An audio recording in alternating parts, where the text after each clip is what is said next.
You are now in Episode 2 of the Bình Phước Massacre series, a case that shook Vietnam, told from the perspective of criminal psychology.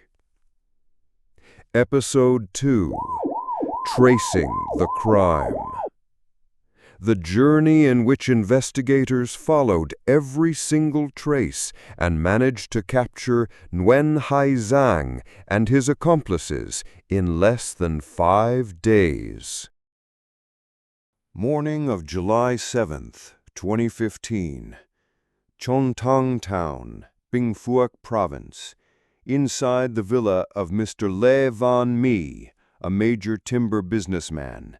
6 family members were brutally murdered. Authorities immediately cordoned off the crime scene. Amid this tragic scene, one small detail deeply unsettled the investigators. An 18-month-old girl, daughter of victim Lê T. Ang Linh, was still alive, lying quietly in a room, thirsty for milk and exhausted.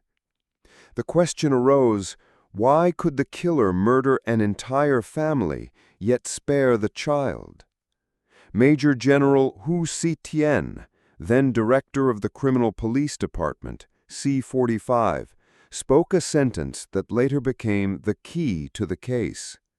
No burglar would kill the whole family and then spare a baby.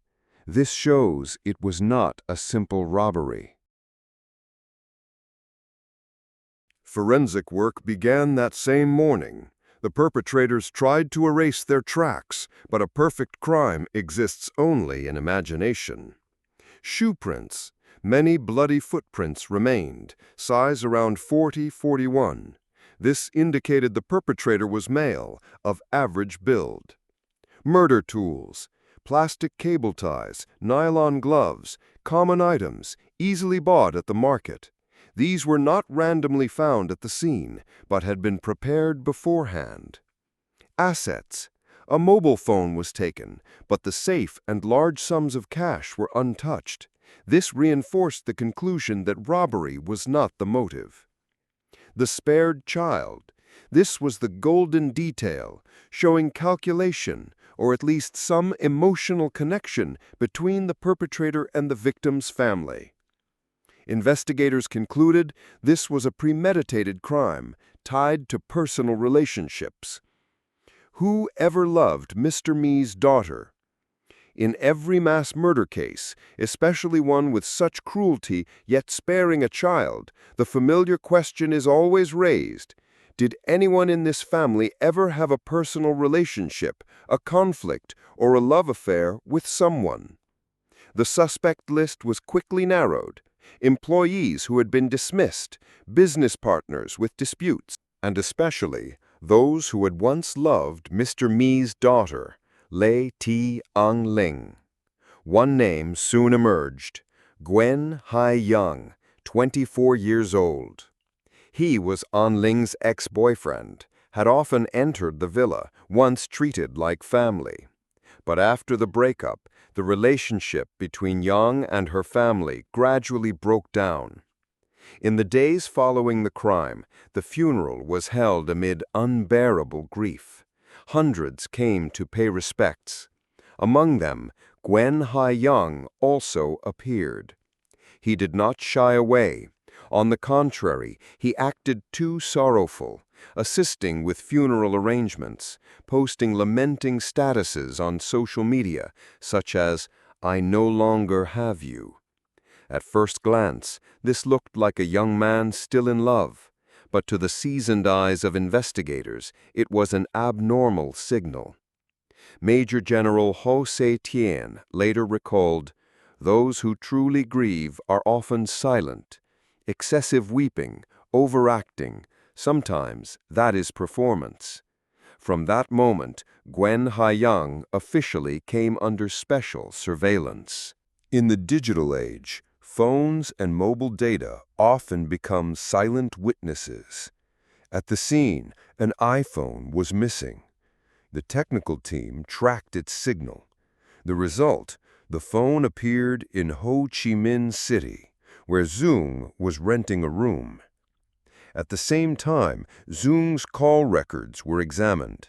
His calls on the night of July 6th and early morning of July 7th matched the time frame of the crime. From there, investigators took the next step, secretly monitoring Zung. The shadow of an accomplice. Through surveillance, investigators discovered Zung was often accompanied by a friend, Vu Van Tien, who also worked at the timber workshop. Tien had always been gentle, quiet, with no criminal record, but recently he had become withdrawn and secretive. On July 9th, both Zung and Tien were summoned for questioning. At first, Zung remained calm. He claimed he was in Ho Chi Minh City at the time of the crime, with friends as alibis, but this contradicted his phone records. Meanwhile, Vu Van Tien, psychologically weak, could not withstand the pressure. Within hours, he broke down in tears, revealing abnormal detail. Tran Dinh Thuy, the third man. As the investigation expanded, another name surfaced, Tran Dinh Thuy, a friend of Dung. Thuy admitted he had once gone with Dung to Mr. Mi's house to commit a robbery, but the plan failed and they left. Although he was not present on the night of July 7, his prior knowledge and preparation of a knife meant he could not escape the law. By this stage, the trio of suspects had been identified: Nguyen Hai Dung, Vu Van Tien, and Tran Dinh Thuy. The picture emerging. From the crime scene, traces, digital data, to suspicious behavior, investigators reconstructed the picture. Nguyen Hai Dung, the central figure, with deep personal motive. Vu Van Tien, manipulated, direct accomplice. Tran Dinh Thuy, indirect accomplice, involved in preparation.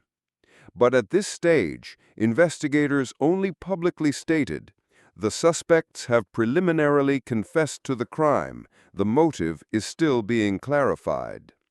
Why did the truth surface so quickly? Within just 5 days, the case was solved. This was not only thanks to investigative skills, but also to psychological profiling of the suspects. Nguyen Hai Dung believed he could hide by playing the role of the grieving lover, but his overacting backfired. Vu Van Tien, weak-willed, quickly collapsed under interrogation pressure, a common trait among manipulated accomplices. Tran Dinh Thuy, though not directly involved in the killings, his participation in preparation trapped him. The mindset of thinking oneself outside it often makes accomplices careless when confessing. Toward prosecution. On July 13, 2015, authorities officially prosecuted the 3 suspects. The case of murder and robbery in Bình Phước entered a new phase, from investigation to trial. The entire nation was stunned. The public wanted to know, why could Dung kill the entire family who once treated him as their own son? Why did Tien, a man once known as gentle, become an accomplice? And in court, would they remain composed, or would they break down in tears before the looming death sentence? In Episode 3, The Trial and the Death Sentence, we will follow the entire courtroom drama, from the defense arguments, the tears of the victims' relatives, to the final pronouncement of the verdict.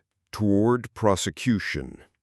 On July 13, 2015, authorities officially prosecuted the 3 suspects. The case of murder and robbery in Bình Phước entered a new phase, from investigation to trial.